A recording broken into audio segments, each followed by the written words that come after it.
तो आज का हमारा दोहा है, गुरु गोविंद दोऊ खड़े काके लागू पाए।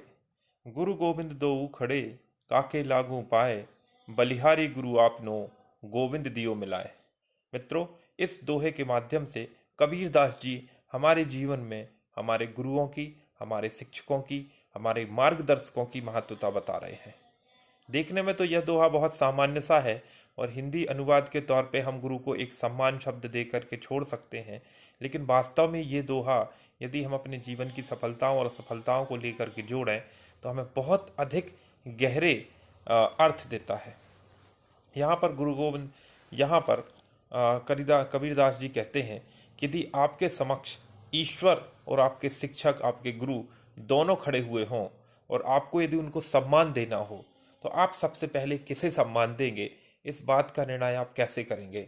तो कबीरदास जी का यहाँ पर कहना है कि यदि मेरे सामने ईश्वर और भगवान और मेरे शिक्षक स्वयं खड़े हुए हों तो सबसे पहले मैं अपने शिक्षक के चरण स्पर्श करूंगा, मैं अपने गुरु के चरण स्पर्श करूंगा, क्योंकि वही गुरु है जिसके माध्यम से उसने मुझे ईश्वर के दर्शन कराए हैं।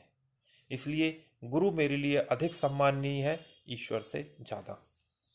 यदि हम इस सूत्र को अपने जीवन में उतारें तो हमारे जीवन की अनेक समस्याओं को सुलझाने के लिए, अनेक संकटों से पार करने के लिए कई सारे लोग हमारा सहयोग करते हैं।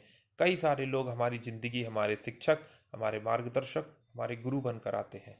ऐसी स्थिति में ये बहुत अनिवार्य है कि यदि हम अपने जीवन में निरंतर सफलता चाहते हैं तो उन मार्गदर्शकों को, उन गुरुओं को, उन शिक्षकों को हमें निरंतर सम्मान देना होगा, हमें उनकी बात को सुनना होगा, हमें उन्हें एक सर्वोत्तम और एक बेहतर स्थिति उन्हें अपने जीवन में प्रदान करनी होगी। तभी जा कर के हम जीवन में सफलतम लक्ष्यों को प्राप्त कर सकते हैं। तो ये है आपका आज का हमारा दोहा, जिसकी जो थीम है वो है कि यदि हमारे जीवन के जो शिक्षक हैं, जो मार्गदर्शक हैं, उनको हम अपने जीवन में सम्मान देते रहेंगे तो हम सफलता से आगे बढ़कर के भी जो सर्वोपरि लक्ष्य है ईश्वर, उसको भी प्राप्त कर सकते हैं। बहुत बहुत धन्यवाद। अगली बार एक नए दोहे के साथ फिर से मिलेंगे। नमस्कार।